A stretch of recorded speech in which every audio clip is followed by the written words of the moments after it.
Assalamu alaikum. I am Ahmed Ramadan for Muslim Network TV, and this is GTA Muslims Today. We have a very special interview with Eduardo Alves. Thank you so much for joining us, Brother Eduardo. Assalamu alaikum. It's a pleasure. Thank you for having me. Wa alaikum assalam wa rahmatullah. So, Brother Eduardo is a videographer, cinematographer, and a panelist on the event coming up Together for Canada, where they are showing 5 short films about Canadian Islamic History Month. He is also a community development consultant. So before we get started, I just wanted to give you a chance to tell us a little bit about yourself and your background.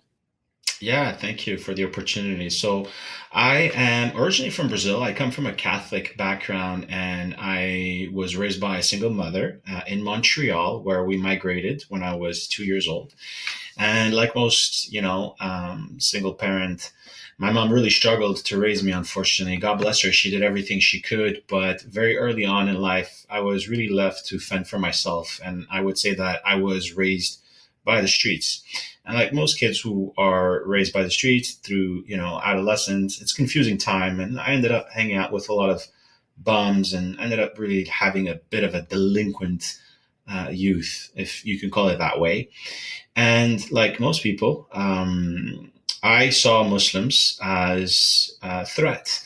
I saw Muslims as people who were barbarian, who needed to be incarcerated or worse. In other words, I was an Islamophobe. I even was arrested back in high school for beating up a Muslim in after school. So that's my background. And while growing up, not having a lot of contact with Muslims and only being fed information by the media, I ended up doing the same mistake as most people would, which is to take the internal intellectual shortcut that Muslims were just terrorists and bad people. But lo and behold, by some miracle, I converted to Islam, and that was primarily because I was at the right place at the right time with the right people. And I really believe in the power of storytelling in humanizing people who are oftentimes discriminated upon. And that's why I have a passion for cinematography and videography. It's a means to which we humanize people and get to give them a chance to bring about more nuances in the public arena about who they really are. Yeah, it's a very interesting story that you have, and I hope that we'll get a chance to go into it a little bit more deeply in the future.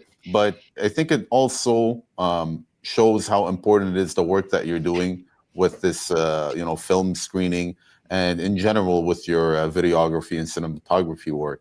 And this is also what we're trying to do here at Muslim Network TV, which is share our own stories, tell our own narratives. So it's not always controlled by the mainstream media portraying us the way they want. Instead, we're putting our stories out. We're telling our news the way that really is fair and balanced and shows a lot more nuance and portrays us properly the way that we are reflected in society. So just tell us a little bit about the importance of Canadian Islamic History Month and how actually Muslims in Canada have been really part of the fabric for a very long time. I like to believe that Muslims are sitting on a gold mine, and unfortunately, they don't know it. And by that, what I mean, metaphorically speaking, is that we come from a very rich tradition that had an immense contribution to civilization as we know it today. Whether it is through coffee, mathematics, whether you like mathematics or science or not, the contributions of the Muslim civilization are undeniable. And history teaches us that, unfortunately, history is written by the conquerors, who oftentimes don't always have a positive outlook on those who are colonized. And Muslim world being colonized for such a long time had to read history in a very Islamophobic way as to who they really are. And that created a huge inferiority complex for a lot of Muslims. And also, we're living in a post 9/11 world where a lot of Muslims were incarcerated for crimes they've never committed, been accused of being a fifth column terrorists, barbarians, or worse. And sadly, I fell for all of that stuff. So storytelling through the medium of our day, which is video, is such a powerful and potent way to help solve all these misconceptions, right? And that's why I believe people are actually right now making a huge effort in banning TikTok, because it is a video format social media application that's telling people the stories of Palestinians on the ground. While some people are telling us what the genocide, what's going on in Palestine, the Palestinians are showing it to us through video, right? They say an image is worth 1,000 words. Imagine, therefore, what a video is worth in terms of power.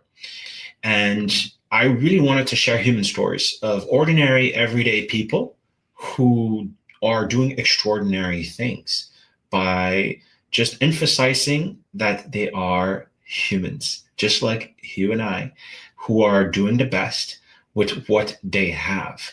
They have flaws, they have strengths, they have a even sense of humor to them. It's quite interesting, and a sense of self-deprecation as well. And by sharing those stories, I think people can see themselves in them. And that's really the main goal here. It's to break this sort of cleavage that is being built by the Islamophobia industry, which is very well funded and very well documented across the world, including Canada. I think you bring a very unique perspective where maybe Muslim people that grew up in a Muslim household and have been Muslim their whole life will bring a certain perspective. But you coming from really, like you're saying, an Islamophobic mindset before, and then now where you are, you can actually see, the tactics that were used on a lot of the youth and a lot of people in general, and maybe counter some of that from your experience in that way. So Yeah. we look forward to more of your work for sure. Before I want to get into some of the questions about the films, but you just made me think of something, and I wanted to ask, considering what's taking place in Palestine and in Gaza, and the images, the videos that are coming out, have you been seeing more of a turn in regards to the public sentiment, where a lot of the propaganda that was being used before is not sticking and people are waking up to the realities? Absolutely. And you had a video coming recently on AJ Plus French side of the media, where Benjamin Netanyahu himself said that one of the biggest priority for the Zionist movement is to counter this stream of videos that are coming through TikTok primarily. And that's why now Congress and a lot of other countries in the G7s are actually trying to stop TikTok from continuing to doing its work of propagating the truth. It's not even about, it's not even a debate no more. Things are changing. Perceptions are changing. People are seeing this genocide unfold in front of our own eyes. So to me, there is no doubt. The question nowadays is, if you stand for Israel, to me is, who's paying you to stand for Israel? Because there is absolutely no moral ground to stand behind this pariah state, which is deliberately killing children, women who are civilians and completely defenseless. I mean, how? Yeah, I'll Yeah, leave it to that. I think we're seeing a lot more of that. Even when we did a lot of our election coverage, we saw a lot of the people that we interviewed, their main issue, or one of their top issues, was what's taking place, the genocide that's taking place in Gaza. So we can see that even across the board, regardless of background, people are waking up to that reality. So let's Absolutely. shift our focus a little bit to this event that you have coming up. Tell us a little bit about the event, and just in broad strokes, the stories and the themes that you're going to be covering with these 5 films.